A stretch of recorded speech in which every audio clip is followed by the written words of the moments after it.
harus punya 3 yang pasti menang. Nah, ini menjadi kunci untuk menjadi pemenang di Sudirman Cup ya. Di tunggal putra kekuatan kita hanya terpaku pada Jojo dan Ginting. Apakah Jojo dan Ginting sudah di atas rata-rata pemain lain kan belum tentu juga. Ya. Kemudian di tunggal putri ini justru boleh dikatakan menjadi salah satu titik lemah kita. Namun dengan kondisi yang sekarang tentunya kita kan was-was juga. Sudah seperti dulu lagi kah Minion?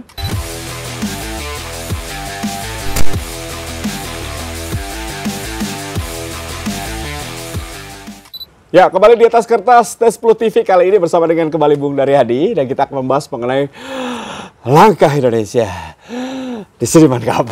Karena kenapa? Gue pengen menang nih.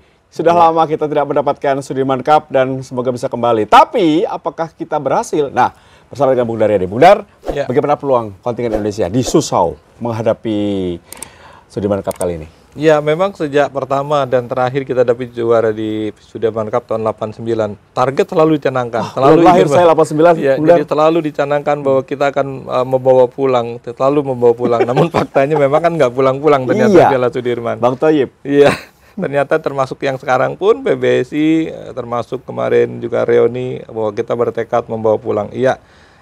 Tekad itu boleh saja, tapi kita tetap harus hitung-hitungannya sangat jelas. Karena ini adalah Sudirman adalah event yang sangat berbeda, di mana ini mempertandingkan 5 nomor yang berbeda, tunggal putra, tunggal putri, ganda putri, ganda campuran.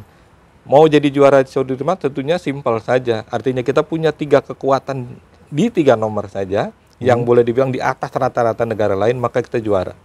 Nah pertanyaannya, apakah kita sudah mampu memiliki kekuatan itu di 3 nomor yang berbeda? Belum. Ya, itulah yang harus kita harus akui. Apakah kekuatan di 5 nomor ini benar-benar kita unggul dibandingkan negara lain? Di tunggal putra kekuatan kita hanya terpaku pada Jojo dan Ginting.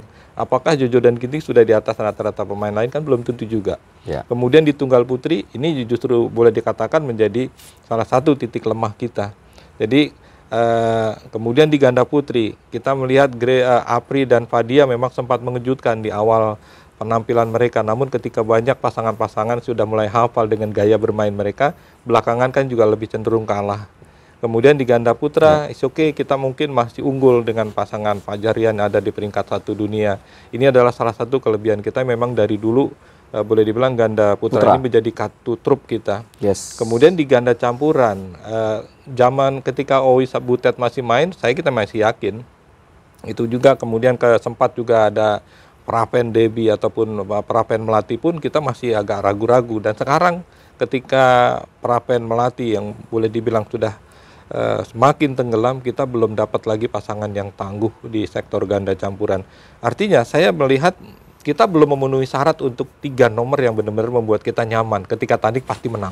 Yang unggul mutlak ya? Iya, artinya contoh di pertandingan nanti di awal kita nggak usah terlalu jauh dulu di grup aja. Kita akan berhadapan dengan Thailand.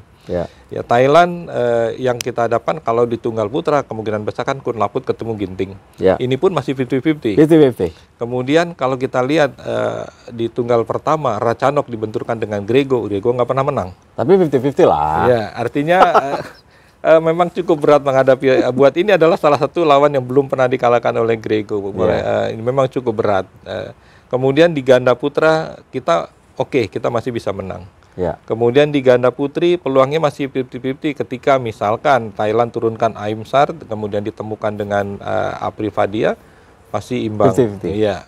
Kemudian kalau di ganda campuran ketika mereka turunkan, pastinya mereka turunkan Decapol Sapsire, siapapun yang diturunkan oleh kita rasanya memang cukup berat untuk bisa mengalahkan Decapol Sapsire. Jadi berhadapan dengan Thailand saja itu peluangnya masih 3-2 untuk mereka atau 3-2 buat kita. Tidak bisa 4-1 atau 5-0 ya? Iya, berat. Artinya memang di situ masih terlihat bagaimana kita sendiri masih belum bisa mengatur strategi bagaimana yang tepat untuk bisa mengalahkan Thailand. Jadi kita jangan terlalu bicara jauh dulu sampai mengatakan berhadapan dengan Cina di final misalkan kalau ketemu. Sekarang kita ketemu misalnya dengan simpel saja, kita mau berhadapan dengan siapa kita ketemukan dulu. Kita bisa nggak lewatin Cina? Karena oleh Cina di tunggal putra kemungkinan mereka ada si Yuki ataupun Li Shifeng. Bisa diketemukan dengan Ginting, peluangnya mungkin juga 50-50. Sementara di tunggal putri berat lah kita, harus diakui. Ketika mereka turunkan Chen Yufei, diketemukan dengan Grego, walaupun Grego pernah menang, namun ketika Chen Yufei bermain di event sepenting ini rasanya dia akan sulit juga dikalahkan. Kemudian di ganda putra mereka juga boleh dibilang peluang kita juga cukup lebih tinggi, katakanlah 60-40 ketika misalkan Fajar Rian diketemukan dengan Ou Xuanyi, kemudian ataupun dengan Wang Xiang, itu bisa saja peluang Fajar Rian masih cukup besar terbuka untuk menang. Sementara di ganda putri ketika Chen Qingchen Jia Yifan yang diketemukan dengan Apri Fadia cukup berat juga. Belum lagi di ganda campuran ketika mereka turunkan Chen Qingchen ada pasangan utama mereka pasti lebih berat lagi. Zheng Siwei ya? Zheng Siwei dan Huang Yaqiong ini kan pasangan yang masih sulit dikalahkan. Dari situ saja kelihatan bagaimana peluang kita untuk mengalahkan Tiongkok relatif berat. Artinya pun pahit-pahitnya pun kalaupun kalah mungkin 2-3 atau bisa jadi 1-4. Oke, Bundar, sebelum saya lanjut ke pertanyaan berikutnya, di posisi mana Indonesia berada rankingnya jika dibandingkan dengan Cina, Jepang, Korea, Thailand, Malaysia? Iya. Denmark. Posisi Indonesia saat ini sebetulnya kan cukup menguntungkan ya. Artinya dari sisi peringkat kan Indonesia punya Ginting yang ada di peringkat 2. Kemudian di ganda putra kita punya peringkat 1. Kemudian juga Grego saat ini ada di 10 besar dunia di peringkat 10. Kemudian juga Apri Fadia sudah ada berada di peringkat 4. Sementara memang kalau untuk Pita, Rino Pita saat ini sudah berada di peringkat 11 atau 12. Artinya secara peringkat sebetulnya pemain-pemain Indonesia sudah ada di level yang tinggi gitu secara peringkat mereka. Tinggal bagaimana ketika nanti bertemu dengan negara mana, tinggal diketemukan siapa akan ketemu siapa. Itulah yang perlu benar-benar diatur strateginya dengan materi pemain yang ada. Misalkan kita di tunggal punya Jojo Ginting, kalau ketemu dengan siapa sih yang lebih pantas diturunkan, yang punya peluang menang. Begitu juga di ganda putra ada Fajar Rian, kemudian juga di situ kan kita punya masih ada Leo Daniel, bisa diatur siapa yang akan nanti dihadapkan. Juga ada Minion yang juga nanti akan tampil atau tidak. Namun dengan kondisi yang sekarang tentunya kita kan was-was juga, sudah seperti dulu lagi kah Minion? Kita kan karena memang belum bisa dibuktikan oleh mereka di event-event perorangan BWF Bung Tio. Ya, tapi normalnya Indonesia masuk semifinal harusnya bisa ya? Target minimal semifinal saya kira masih cukup terbuka. Yang terpenting bagaimana ini lewatin dulu Thailand. Karena dengan melewati Thailand artinya kita berada di posisi juara grup. Dengan posisi juara grup ini akan aman terhindar dari pertemuan dengan juara grup yang lain. Karena kalau sampai nanti kita kalah dari Thailand, kita ada di runner up, ketika nanti diundi tiba-tiba ketemunya sama juara grup yang di sana ada Cina, selesai sudah kita sampai di perempat final. Artinya benar-benar jangan terlalu jauh mikir dulu, pikirkan bagaimana strategi menghadapi Thailand, harus dengan ramuan yang tepat agar minimal kita bisa menang 3-2 dari Thailand itu sudah luar biasa saya kira. Kalau target atau prediksi Bung Darya ini kita menang lawan Thailand atau tidak? Saya masih ada optimis ya, kita masih bisa ambil 3-2. Harapannya memang Ginting pembuka, dia harus bisa atasi dulu Kun Laput. Namun Kun Laput ini kan pemain yang tidak mudah dikalahkan. Ya, harapannya dari tunggal putra, kemudian dari ganda putri, dan juga dari ganda putra. Kalau itu 3 pasti kita bisa menang. Dan tentunya menambah kepercayaan diri, lolos sebagai juara grup, terhindar dari juara grup lain ya. Betul. Yang kemungkinan ada Korea, ada Jepang, ada Cina. Itu lawan-lawan yang kita hadapi nanti aja di semifinal.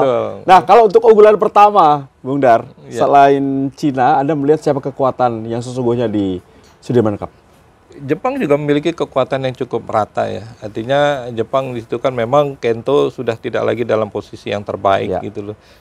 Dulu ketika ada Kento memang cukup berbahaya. Artinya ketika Kento tidak ada, kemungkinan itu akan diberikan ada Kanta ataupun Kenta. Dengan mengandalkan 2 pemain di bawah ini memang boleh dibilang sulit untuk bisa berharap poin dari itu. Namun di tunggal putri masih ada Akane. Kemudian di ada Kodai tapi kuat. Iya. Ya, Kodai memang butuh jam terbang lebih banyak lagi. Untuk event-event bergu seperti ini masih naik turun saya kira. Mental dibutuhkan ya? Betul. Dan di ganda putri mereka juga kan masih punya, kita lihat Sayaka juga dan ini juga masih ada Chiharu Shida. Itu pastinya. Ya, artinya ini pasangan yang juga cukup kuat. Ya. Kemudian di ganda campuran kita belum tahu Yuta Arisa apakah Yuta sudah pulih. Ya. Andaikan dia sudah bisa main, ini juga berbahaya. Setuju. Gitu. Jadi di tunggal putri, di ganda putri dan juga di ganda putra pun mereka juga punya pasangan yang cukup baik kan. Masih ada Takuro Hoki dan Yugo Kobayashi. Artinya Jepang pun salah satu yang boleh dibilang kandidat kuat. Setidaknya di 4 besar itu ada Indonesia, ada Cina, kemudian juga ada Jepang. Tinggal satu lagi apakah dari Korea. Korea sendiri juga kan boleh dibilang kuat juga di sektor tunggal putrinya, kemudian di ganda putrinya, dan juga di ganda campuran. Ya, Bunda, terakhir Anda melihat negara mana yang bisa mengejutkan di Sudirman nanti? Apakah ada negara-negara yang kita tidak sebutkan tadi yang bisa mengejutkan di luar prediksi banyak pengamat badminton? Ya, saya kira memang kalau untuk di ganda di Piala Sudirman ini kekuatan masing-masing negara itu sebetulnya sudah ketakar ya. Terbaca ya? Sudah terbaca, kita melihat seperti apa. Bahkan termasuk misalnya Denmark, walaupun dia punya Peter Exelsen, apakah dia bisa sukses di Piala Sudirman belum tentu juga. Exelsen boleh unggul, namun apakah di sektor lainnya cukup menunjang? Saya kira tidak. India gimana? Saya kira India pun juga bisa menjadi kuda hitam. Ya. Kita lihat bagaimana dia di tunggal punya Lakshya Sen. Ya. Namun di tunggal putri kita lihat bagaimana Sindhu penampilannya juga kurang begitu baik belakangan ini. Dan di ganda putra mereka juga punya Satwik dan juga Chirag Shetty. Ya. Namun di dua sektor lainnya, ganda campuran dan ganda putri justru jadi titik lemah mereka. Jadi kelihatannya mereka hanya bertumpu pada kekuatan mereka di tunggal putra dan ganda putra. Ya, saya menarik tadi Anda mengatakan ya, harus punya 3 yang pasti menang. Nah, ini menjadi kunci untuk menjadi pemenang di Sudirman Cup ya. Betul. Indonesia baru 2 ya? Ya, kita boleh dibilang sih di sektor kita di Indonesia ini yang betul-betul membuat kita nyaman bahwa ini punya peluang menang katakanlah di atas 60% kan baru di ganda putra. Kemudian juga di tunggal putra kita harapkan juga Ginting tetap konsisten. Sementara di 3 nomor lainnya tunggal putri, ganda putri dan ganda campuran ini yang membuat kita sedikit worry juga. Ya, harus deg-degan, kalau nggak siaran nggak deg-degan nggak seru. Nah. Tapi oke, itu kita opini dari Bung Daryadi dan juga gua bahwa ya harapannya adalah lolos. Tapi pikirkan Thailand dulu. Kalau Thailand udah lewat, baru kita berbicara untuk kedepannya. Betul ya, setuju ya, benar ya. Baik, itulah bagaimana opini dari Bung Daryadi. Semoga Indonesia bisa meraih hasil maksimal. Setidaknya bisa mengalahkan Thailand dulu. Setelah itu kita akan bikin konten lagi nanti. Makasih Bung Dar. Dan juga terima kasih guys sudah menyaksikan Tes10 TV. Sampai ketemu lagi di lain kesempatan. Di atas kertas akan kembali tentunya untuk kalian. Jangan lupa subscribe. Tio Nugroho, Bung Daryadi sign out. Bye.